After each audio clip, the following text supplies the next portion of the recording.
नमस्कार। आइए सबसे पहले मैं आपकी कनिष्ठ उंगली के बारे में बात कर लेता हूँ। कनिष्ठ उंगली ज्ञान की उंगली, अच्छी भाषा शैली की उंगली आपके पास में मौजूद है। किसी भी प्रकार का ऐसा चिन्ह नहीं है जो आपके धन के आगमन में अभी आपको ग्रहण लगाता हो। भाषा शैली बहुत सुंदर है, याददाश्त बहुत अच्छी है, बहुत सोच समझ कर के निर्णय लेने वाली उंगली आपके पास में मौजूद है। दूसरी उंगली, इसको बोलते हैं सूर्य की उंगली, बिल्कुल एक सकारात्मक रूप के साथ एकदम खड़ी हुई है, यानी सामान्य रूप से, ना कहीं मोटी है ना कुछ है, यानी आप अपने कार्यों के प्रति, ऊंचाइयों को प्राप्त करने के प्रति बिल्कुल समग्रता के साथ में लगी रहती हैं। इस प्रकार को दर्शाने वाली ये उंगली आपके पास में है। यानी कि कुल मिलाकर के यहाँ शनि की उंगली के साथ भी चिपकी हुई है, यानी स्वयं के जो माता पिता हैं उनको भी बहुत प्रेम करती हैं, उनका सब तरह से सहयोग भी करती है। बात करता हूँ शनि की उंगली की, कुछ टर्न लेकर के हल्की सी ऊपर मुड़ी हुई है, यानी कि जीवन के अंदर संघर्ष करा करके जो सफलता प्राप्त करती है उसको दर्शाने वाली उंगली। साथ ही साथ एक अच्छी बात इसमें यह है, यहाँ पर कोई ऐसा चिन्ह नहीं है कि आपका कोई पैसा मार सके, यानी किसी को पैसा दे दें तो वो पैसा लेकर आपका बैठ जाए, पैसा आपका डूब जाए, ऐसा कोई भी संकेत यहाँ पर मौजूद नहीं है। बात करता हूँ बृहस्पति की उंगली की, थोड़ा शनि की उंगली से हल्की सी अलग हो जाती है, तो ये अच्छी कहलाती है महिलाओं के लिए। पुरुषों के लिए तो ये अभिमान हो जाता है, लेकिन महिलाओं के लिए महिमा इसको कि जब इस तरह की अलगाव होती है तो मैं उसको अच्छी बात इसलिए कहता हूँ कि ये अपने आप में आत्मसम्मान के लिए बहुत ज़रूरी उंगली है। जब इस प्रकार से उंगली खड़ी होती है तो किसी के सामने अपना समर्पण ना करना, किसी के सामने ना झुकना, अभिमान, यानी कुल मिलाकर के बहुत समझ होती है ऐसी महिलाओं को कि कौन आदमी गलत है कौन सही है, उसके साथ कितना दायरा बनाकर हमको चलना है। साथ ही साथ ईश्वर की कृपा भी प्राप्त होती है। अब बात करता हूँ यहाँ पर मैं सीधा सीधा आपके बुद्ध पर्वत की। बुद्ध पर्वत और बुद्ध पर्वत पर खड़ी हुई 3 से 4 रेखाएं जो आपके हाथ के अंदर खड़ी हैं, यानी कुल मिलाकर के संतान की ज़रूर प्राप्ति होगी आपके जीवन के अंतर्गत। साथ ही साथ पर्वत सम है, तो यानी कि धन के आगमन भी वर्तमान में भी आपकी मेहनत के द्वारा यहाँ पर बने हुए हैं। अब बात करता हूँ यहाँ सूर्य की उंगली की। सूर्य की उंगली और सूर्य की उंगली के नीचे सूर्य पर्वत। सूर्य पर्वत अनुकूलता के साथ में 2 बैलेंसिंग रेखाओं का जाना यहाँ पर इस बात को बताता है कि ऐसी महिला या ऐसा पुरुष जिसका पर्वत सम हो तो वो अच्छे सेक्टर में जॉब करता है। कितनी बार ऐसे व्यक्ति, ऐसी महिलाएं संविदा की जॉब करते हैं, जो गवर्नमेंट के कॉन्ट्रैक्ट की नौकरियां होती हैं उन्हीं को करते हैं, और कुल मिलाकर के राज्य सरकारी की नौकरी भी प्राप्त करते हैं। यानी इसमें वो संकेत मिले हैं कि सरकारी नौकरी यहाँ आपने कहा मेरी लगेगी, इसके बहुत अच्छे संकेत यहाँ हाथ के द्वारा मिलते हैं। बाकी सवालों का जवाब बाद में दूंगा आपको। अब बात करता हूँ यहाँ पर शनि पर्वत की। शनि पर्वत अनुकूल, और जब ये रेखाएं 55 वर्ष के बाद में खड़ी हो जाए तो ये पक्की रेखाएं जो मिटती नहीं है, यानी कि जीवन के 55 वर्ष के बाद मकान भी होगा, अच्छा धन भी होगा, संतान का सुख सहयोग भी होगा, अंत समय तक बिल्कुल स्थिति अनुकूल रहने वाली है आपके पक्ष में। अब बात करता हूँ यहाँ पर मैं बृहस्पति का पर्व। समपर्वत के रूप में बृहस्पति देता है वैवाहिक जीवन, और वैवाहिक जीवन के साथ ब्रैकेट्स भी यहाँ कुछ बने हुए हैं जो बताते हैं कि आप निश्चित रूप से अपने जीवन के अंदर मकान अपना स्वयं का बना पाएंगे। ये स्थिति भी यहाँ पर बिल्कुल अनुकूल स्थिति के रूप में यहाँ पर विराजमान थी। चलिए अब मैं बात करूँगा आपकी हृदय रेखा के बारे में। हृदय रेखा कुछ मोटी होकर के चल रही है शुरू से, और लगभग ऐसी मोटी रेखा जो आपके जीवन में है वो चल रही है 40वें वर्ष तक। जब ऐसी मोटी रेखा होती है तो ऐसा समझ सकते हैं कि 40 वर्ष तक पति के साथ में या तो व्यक्ति रहता ही नहीं है। अगर या तो दोनों पति पत्नी अलग अलग रहते हैं या दोनों साथ रहते हैं तो उनके अंदर वैचारिक मतभेद काफ़ी कुछ चलते रहते हैं। ऐसी बेल बनाने वाली शुरू में ये रेखाएं दिखलाई देती हैं। रोग की बात करूं तो कुछ रोग भी यहाँ पर मौजूद हैं। अब यहाँ पर बात करूँगा इसके बाद में एक और पर्वत की, जिसको बोलते हैं मंगल का पर्व। और मंगल पर्व से निकलने वाली रेखाएं, सहायक रेखाएं जब इस प्रकार से निकल कर जाती हैं तो ये बहुत साहस प्रदान करती हैं। यानी शनि पर्व को देखें तो शनिचर, और यहाँ दूर पर्व को देखें तो दूर स्थानों से जुड़ कर के आप सम्मान और धन प्राप्त करेंगी। ऐसी ही रेखा, यानी कुल मिलाकर जीवन में संघर्ष करने की क्षमता आपके अंदर भरपूर रूप से भरी हुई है। इन बातों को दिखलाने वाली ये रेखा के रूप में रेखा।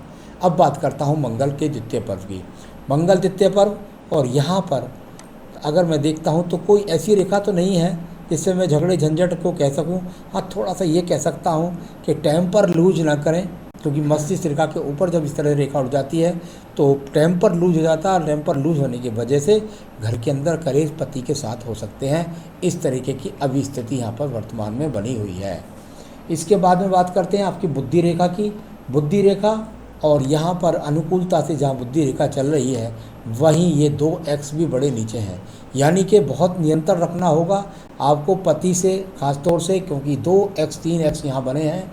जब ये एक्स यहाँ हाथ के अंदर बन जाए तो पति से एक इतना विवाद ना पहुँच जाए कि वो अपने आप में कोई ऊंचे स्तर की बातचीत तक पहुँच जाए। कई बार झगड़ा झंझट होकर तलाक तक की स्थितियाँ भी मैंने होते देखी हैं। साथ ही साथ बुद्धि रेखा कुछ ढलवा होकर के चलती है तो मानसिक चिंतन को दिखलाती है।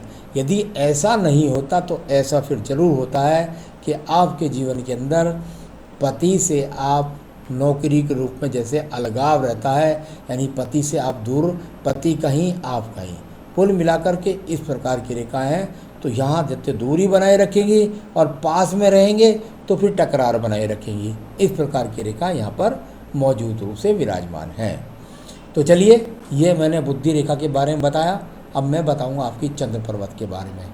चंद्र पर्वत जाना जाता है कुल मिलाकर मानसिक टेंशन्स के लिए। यहाँ हल्की हल्की टेंशन है, यानी कि कुल मिलाकर नौकरी में भाग दौड़ जैसी स्थिति, बस बहुत ज़्यादा टेंशन की बात नहीं, बहुत ज़्यादा रोग की कोई ऐसी बात नहीं। तो छोटी छोटी यात्राओं के रूप में ये यहाँ पर रेखाएँ बनी हुई हैं। अब मैं बात करूंगा व्यापारिक रेखाओं के बारे में। व्यापारिक रेखा बिल्कुल मजबूती के साथ नहीं है, ऐसी टूटी फूटी रेखाओं के रूप में, यानी कि आप कहीं इन्वेस्टमेंट करें तो थोड़ा बहुत शेयर बाजार में कर लीजिए, बहुत थोड़ा बहुत। तो कुल मिलाकर ऐसा ध्यान रखना है।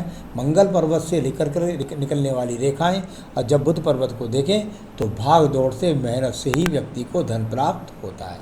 तो ये अपने आप में आप इसको कैसे भी रूप में समझ सकते हैं। इसके बाद करते हैं आपकी भाग्य रेखा की बात। ये भाग्य रेखा अनुकूलता से चली, बहुत सारी रेखाओं ने इसको 35 तक काटा, यानी कि यहाँ जहाँ आप 32 में हैं, यहाँ तो नहीं, इसके बाद 35 में कहीं ऐसा लगता है कि कोई स्थान परिवर्तन या हो सकता है उस समय आपको गवर्नमेंट जॉब मिल जाए। तो इस तरीके का कुछ ना कुछ 35 में आपके आसपास में गुजरेगा। तो वो 6 महीने पहले या 6 महीने बाद, तो उसमें आपको कोई तरक्की, उन्नति और नए परिवर्तन के साथ तरक्की के योग दिखलाते वाली रेखाएँ। तो चलिए अब सवाल लेता हूँ। मेरी सरकारी नौकरी लगेगी? बिल्कुल लगने के पूरे योग हैं। आप अपनी मेहनत को बिल्कुल मत छोड़िए। जिस क्षेत्र में हूँ वहीं प्रयासरत रहूँ, बिल्कुल वहीं पर प्रयासरत रहिए आप, बिल्कुल अन्य क्षेत्र में आप प्रयास ना करें। किस उम्र में जॉब लगने की चांसेस है? तो ये मैं आपको बता देता हूँ। ऐसी बहुत ज़्यादा, जो मैं आपको बोल रहा था वो 35वें वर्ष के आसपास में, तो वो मुझे लगता है अगर आप जन्म पत्री दिखलाएंगी तो और लग जाएगा पता, लेकिन मुझको लगता है लगभग 35 से 36वें वर्ष में आपके ज़्यादा चांस हैं। जन्म पत्री के द्वारा तो हम बिल्कुल और नज़दीक डेट्स बता सकते हैं। तो ये आपको अच्छा मौका है, तैयारी करते रहिए। आपने कहा मेरा मकान कब तक बनेगा?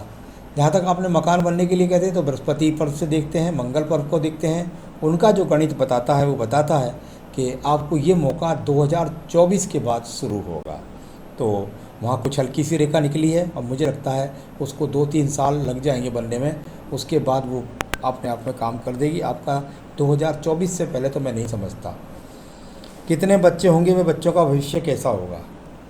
सबसे पहली बात है, मंगल पर्वत के ऊपर एक्स हैं। सर्जरी से मुझे लगता है यहाँ ये मंगल पर्वत है, हो सकता है यहाँ संतान जो है आपको सर्जरी के द्वारा उत्पन्न हो। तो एक तो यह मुझे बहुत संभावना है। आपने कहा बच्चों का भविष्य बच्चों की जन्मपत्री बताती है। आपके हिसाब से मुझे 2 से 3 संतान का योग यहाँ दिखलाई पड़ता है। मेरे पति व मैं एक ही स्थान पर कब रहेंगे? मैंने बताया था, जो रेखाओं का गुण बता रहा था मैं, कि पति से दूर रहने के बहुत ज़्यादा चांस हैं। साथ ही साथ जब भी आप उनके साथ रहें तो कृपया करके आप अपने संबंधों को नॉर्मल रूप से बना करके रखें, क्योंकि फिर आपके साथ में रहने के बाद वैचारिक मतभेद ज़्यादा उभरने की संभावनाएं आपके हाथ की रेखाओं के अंदर बहुत पक्के रूप से मौजूद हैं। तो थोड़ा ऐसी स्थिति को भी आपको संभाल कर रखना है। उनके साथ रहने का जहाँ तक सवाल है तो यहाँ दूर रहने की रेखाएं तो नज़र आती हैं, लेकिन साथ रहने की रेखाएं हो सकता है आपको कोई 2-4 साल का मौका बीच में कभी मिल जाए, लेकिन लगती नहीं अभी देखने में, कहीं बनी नहीं है। वैवाहिक जीवन कैसा, बहुत टिपिकल है आपका, मैंने बता ही दिया, उसको आपको संभाल करके रखना है। सामाजिक पद प्रतिष्ठा, बृहस्पति अच्छा, सूर्य अच्छा, सम्मान भी है, प्रतिष्ठा भी है, वो सब आपके पास में ईश्वर की कृपा से पूरी तरीके से मौजूद है। चलिए शुक्र पर्वत को देख लेते हैं। शुक्र पर्वत जाना जाता है अच्छे संसाधनों के लिए। पर्वत सम है, ठीक ठाक, पर जो संसाधन होते हैं वो आपके पास में नॉर्मल रूप का पर्वत है। संसाधन जो नॉर्मल रूप के होते हैं वो आपके पास में बने हुए हैं। तो ये बृहस्पति पर्व, शुक्र पर्व फल हो गया आपका। अब बात करूँगा इसके बाद में आपकी आयु रेखा की। आयु रेखा, और यहाँ 55 के बाद अच्छा स्वास्थ्य नहीं रहेगा, अभी ऐसे इंडिकेशंस हैं, लेकिन इतने आगे तक बोलना ठीक नहीं है। हाँ, आयु रेखा आपकी जरूर 75-76 वर्ष की यहाँ पर मौजूद है। तो ये सब रेखाएं मैंने आपको, आपकी रेखाओं के फल और आपके सवालों के जवाब आपको बताए। मंगल रेखा के रूप में छोटी छोटी रेखाएं हैं जो आदमी के जीवन में या औरत के जीवन में कुछ सपोर्ट कर देती हैं। कुछ डिफ़िकल्ट टाइम में कोई भी व्यक्ति सहयोगात्मक रूप में थोड़े समय के लिए खड़ा हो जाता है, बस इतना भर आपको समझ सकते हैं। तो ये आपका हुआ। सूर्य पर्वत की इन रेखाओं का संबंध बहुत सूर्य पर्वत से है, यानी कि दूर स्थानों से जुड़कर के आपकी जॉब का संबंध बना रहेगा, इस प्रकार को दिखलाने वाली रेखाएं भी यहाँ पर मौजूद है। केतु पर्वत है, थोड़ा सा पीड़ित है, स्वास्थ्य का आपको अपना ध्यान रखना चाहिए। तो कुल मिला के महिलाओं जैसे रोग का की इंडिकेशंस ज़्यादा ये पर्वत दिखला रहा है। राहु पर्वत पर किसी भी प्रकार से कोई लॉटरी का योग नहीं है, तो किसी प्रकार से लॉटरी पाटरी के चक्कर में ना पड़े। तो सारी रेखाओं पर्वतों के बारे में बताया। मैं आपको बताऊंगा कि आपका वैवाहिक जीवन सुखी हो। आप माता रानी से या जो मैं पूजा करूं उसमें प्रार्थना करें, तो हो सकता है आपका पति और आप साथ साथ भी रह लें। इस तरह के इंडिकेशंस या जो आपको सूर्य की सरकारी नौकरी मिल जाए, उसके लिए मैं आपको उपाय बताने वाला हूँ। नंबर 1, बेहतरीन सा पुखराज इस उंगली के अंदर पहन करके रखिए। अगर आपने पहन रखा है तो बहुत अच्छा, नहीं पहन रखा है तो आप हमसे मंगा सकते हैं, आपको पुखराज पहनना है। दूसरा, अपनी पूजा के अंदर रोजाना आपको सूर्य देव को तो अर्घ्य देना ही देना है, प्रतिदिन सूर्य देव को जल दें। साथ ही साथ रुद्राष्टकम, भगवान शिव की पूजा है, रुद्राष्टकम नित्य पढ़ें और रुद्र गायत्री की कम से कम 3 माला का जाप करें। बस इतना कर लीजिए, फिर देखिए आपके जीवन के अंदर कितनी जल्दी आप तरक्की प्राप्त कर सकती हैं। यदि आपको और भी समय मिलता है तो आप आदित्य हृदय स्रोत का पाठ भी करें, जो सरकारी नौकरी के लिए अति उत्तम प्रयोग माना जाता है। बस इतना करिए, जीवन में सुखी रहें आप, यही मेरी शुभकामना है। नमस्कार।